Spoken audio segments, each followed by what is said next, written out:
কথায় কথায় সরকার পতনের হুমকি দেয়, আরেকটি জুলাইয়ের ভয় দেখায়।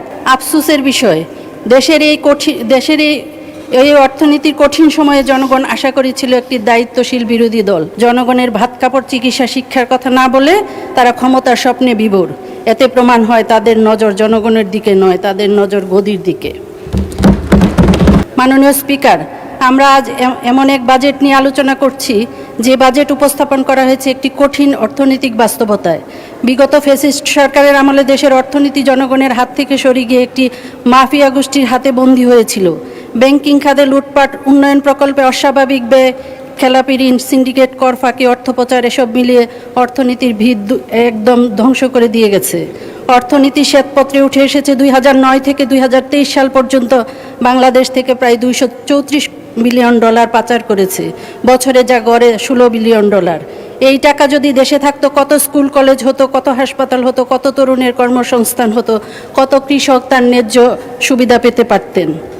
এরপর অকার্যকর জবাবদিহীন অন্তর্বর্তী সরকারের সময়ে অর্থনীতিতে আস্থা ফেরেনি, নতুন বিনিয়োগ কাঙ্ক্ষিতভাবে আসেনি, বেসরকারি খাতে ঋণ প্রবাহ দুর্বল ছিল, মানুষের ক্রয় ক্ষমতা ও কর্মসংস্থান কমেছে। এই কঠিন বাস্তবতার মধ্যে 2026-27 সালের অর্থবছরের এই বাজেট আমাদের সামনে আশার আলো নিয়ে এসেছে। এটি শুধু আয় ব্যয়ের হিসাব নয়, এটি ভাঙ্গা অর্থনীতিকে মেরামত করার বাজেট, মানুষের আস্থা ফেরানোর বাজেট এবং লুটপাটের অর্থনীতি থেকে জনগণের অর্থনীতিতে ফেরার বাজেট। দেশের দলনিরপেক্ষ অর্থনীতিবিদ, বুদ্ধিজীবী ও সুশীল সমাজের প্রতিনিধিরা এই বাজেটকে একটি চিন্তাশীল বাজেট বলে আখ্যা দিয়েছেন। এমন একটি চিন্তাশীল ও গণমুখী বাজেট দেওয়ার জন্য আমাদের মাননীয় প্রধানমন্ত্রীকে জানাই ধন্যবাদ। মাননীয় স্পিকার, একটি বাজেট তখনই গণমুখী হয় যখন সেখানে মানুষের জীবন, শিক্ষা, স্বাস্থ্য, নিরাপত্তা গুরুত্ব পায়। এবারের বাজেটে আমরা সেটিই দেখেছি।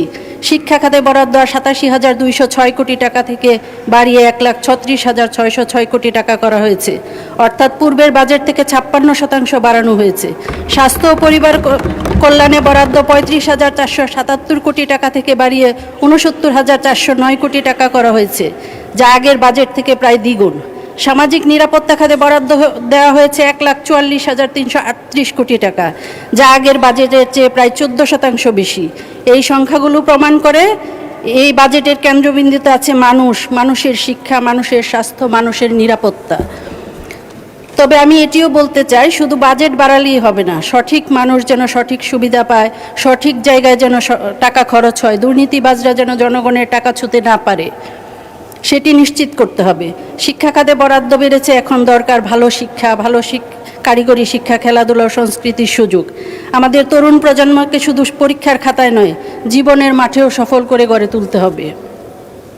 মাননীয় স্পিকার, আফসোসের বিষয়, দেশের এই অর্থনীতির কঠিন সময়ে জনগণ আশা করেছিল একটি দায়িত্বশীল বিরোধী দল, যারা বাজেট নিয়ে গঠনমূলক সমালোচনা করবে, কথা বলবে।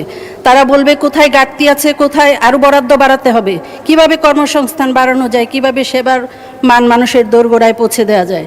কিন্তু তারা তা না করে কথায় কথায় সরকার পতনের হুমকি দেয়, আরেকটি জুলাইয়ের ভয় দেখায়। 4 মাস যেতে না যেতে অস্থিরতার রাজনীতি শুরু করে দিয়েছে। জনগণের ভাত কাপড় চিকিৎসা শিক্ষার কথা না বলে তারা ক্ষমতার স্বপ্নে বিভোর।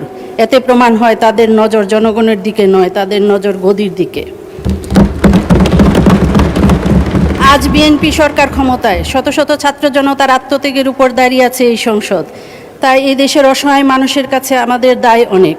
আমাদের প্রান্তিক পর্যায়ে প্রতিটি মানুষের নিরাপত্তা নিশ্চিত করতে হবে।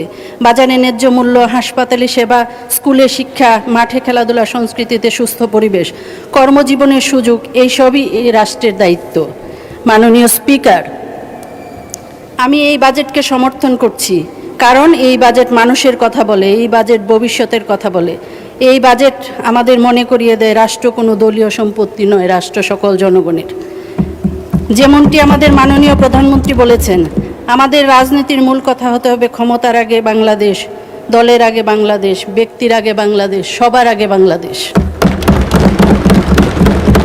পরিশেষে বলতে চাই, জনগণ আমাদের দিকে তাকিয়ে আছে, তাদের চোখে স্বপ্ন আছে, তাদের জীবনে কষ্ট আছে, তাদের মনে আশা আছে, তাদের মনে অনেক প্রশ্নও আছে।